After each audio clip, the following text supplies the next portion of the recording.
എല്ലാ കൂട്ടുകാർക്കും എൻ്റെ പുതിയ വീഡിയോയിലേക്ക് സ്വാഗതം. അപ്പം ഞാൻ ഇന്ന് കേര കറി വെക്കാൻ വേണ്ടി തല വാങ്ങിച്ചതാണ്. അപ്പം ആ തലയിൽ നിന്ന് 2-3 കഷ്ണം എടുത്ത് ഒന്ന് ഫ്രൈ ചെയ്ത് കഴിക്കാമെന്ന് തോന്നി. നല്ല പീസുണ്ട്, നല്ല കേരത്തലയാണ്, നല്ല പച്ച മീനാണ്.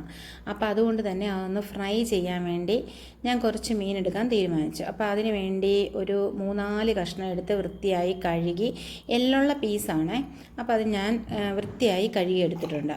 അതിൽ ഒരു മിക്സിയുടെ ജാറിലേക്ക് വെളുത്തുള്ളി, അതിനു വേണ്ടി ഉള്ളി ഇട്ടിട്ടുണ്ട്, പച്ചമുളക്, കുരുമുളക്, ഒരു സ്പൂൺ കുരുമുളക്, 1 സ്പൂൺ പെരിഞ്ജീരകം, 1 സ്പൂൺ മുളക് പൊടി, മഞ്ഞൾപ്പൊടി, കുറച്ച് മല്ലിപ്പൊടിയും കൂടെ ചേർക്കണം കേട്ടോ. മീനായതുകൊണ്ട്, നല്ല വലിയ മീൻ്റെ ആയതുകൊണ്ട് ഉപ്പും കൂടെ ചേർത്തിട്ട് കുറച്ച് വെള്ളവും കൂടെ ചേർത്ത് നല്ല പേസ്റ്റ് രൂപത്തിൽ ഞാൻ അരച്ചെടുത്തിട്ടുണ്ട്.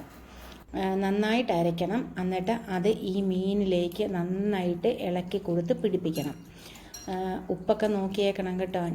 എൻ്റെ ഉപ്പ് കറക്റ്റായിരുന്നു, നിങ്ങൾ ഉപ്പ് ശ്രദ്ധിച്ചിടണം. അപ്പം നന്നായിട്ട് അതിനകത്ത് അത് എല്ലും പീസ് ആയതുകൊണ്ട് നന്നായിട്ട് പിടിപ്പിക്കണം. അത് കഴിഞ്ഞ് നമ്മൾ എന്ത് ചെയ്യണം, ചട്ടി വെച്ചു, ഒരു ഫ്രൈങ് പാൻ എടുത്ത് വെച്ചു, എണ്ണ ഒഴിച്ചു കൊടുത്തു. ഇനി ആ മീൻ കഷ്ണങ്ങൾ ഓരോന്നായിട്ട് നമ്മൾ ഇടണം. ഈ തലയുടെ ഭാഗത്ത് മീൻ കഷ്ണങ്ങളായതുകൊണ്ട് ആ ദശയ്ക്ക് ഭയങ്കര മാർദ്ദവുമാണ്. നമുക്ക് മറിച്ചും തിരിച്ചു വിടുന്ന് ഫ്രൈ ചെയ്തെടുക്കാൻ വളരെ പാടാണ്.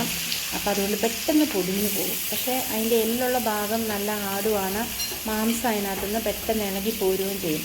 നമ്മൾ സാധാ മീൻ ഫ്രൈ ചെയ്യുന്നതിനെക്കാട്ടി ഏറെ ടേസ്റ്റാണ് ഇങ്ങനത്തെ തലഭാഗം ഫ്രൈ ചെയ്തെടുക്കുന്നത്. അപ്പോൾ അങ്ങനെ ഞാനെല്ലാം ഫ്രൈ ചെയ്യാം. മിച്ചം വന്ന മസാല എല്ലാം ഞാൻ അതിൻ്റെ പുറത്ത് വെച്ച് കൊടുക്കുന്നുമുണ്ട്. എന്നിട്ട് ഒന്ന് മൂടി വയ്ക്കണം, കാരണം ആ എല്ലും കൂടിയുള്ള പീസായതുകൊണ്ട് അതിനകത്തൊന്ന് പിടിക്കാൻ വേണ്ടി അരപ്പൊക്കെ. അപ്പോൾ ഇത് ഒരു വശം നന്നായിട്ട് മെഴുകിയിട്ടുണ്ട് കണ്ടോ. ഞാൻ അത് മറിച്ചിടാൻ വേണ്ടി പാടുപെടുന്നുണ്ടോ, കാരണം അത് പെട്ടെന്ന് പൊടിഞ്ഞു പോകും. അപ്പം അങ്ങനെ നമ്മൾ സൂക്ഷിച്ച് ഓരോ കഷ്ണവും ശ്രദ്ധിച്ച് നമ്മൾ നന്നായിട്ട് മറിച്ചിടണം. നമ്മൾ ശ്രദ്ധിച്ചില്ലെങ്കിൽ അതെല്ലാം മൊത്തത്തോടെ പൊടിഞ്ഞു പോകും. ഇത് നല്ല ടേസ്റ്റിയാണ് കേട്ടോ. നിങ്ങളൊന്ന് ട്രൈ ചെയ്ത് നോക്കണം, നല്ല സൂപ്പറാണ്. അങ്ങനെ അത് ഫ്രൈ ചെയ്ത് വന്നിട്ടുണ്ട് കണ്ടോ. അടിപൊളി ഫ്രൈ. നിങ്ങൾക്ക് ഇഷ്ടമായെന്ന് വിചാരിക്കുന്നു. സബ്സ്ക്രൈബ് ചെയ്യണം, ലൈക്ക് ചെയ്യണം. Okay, thank you.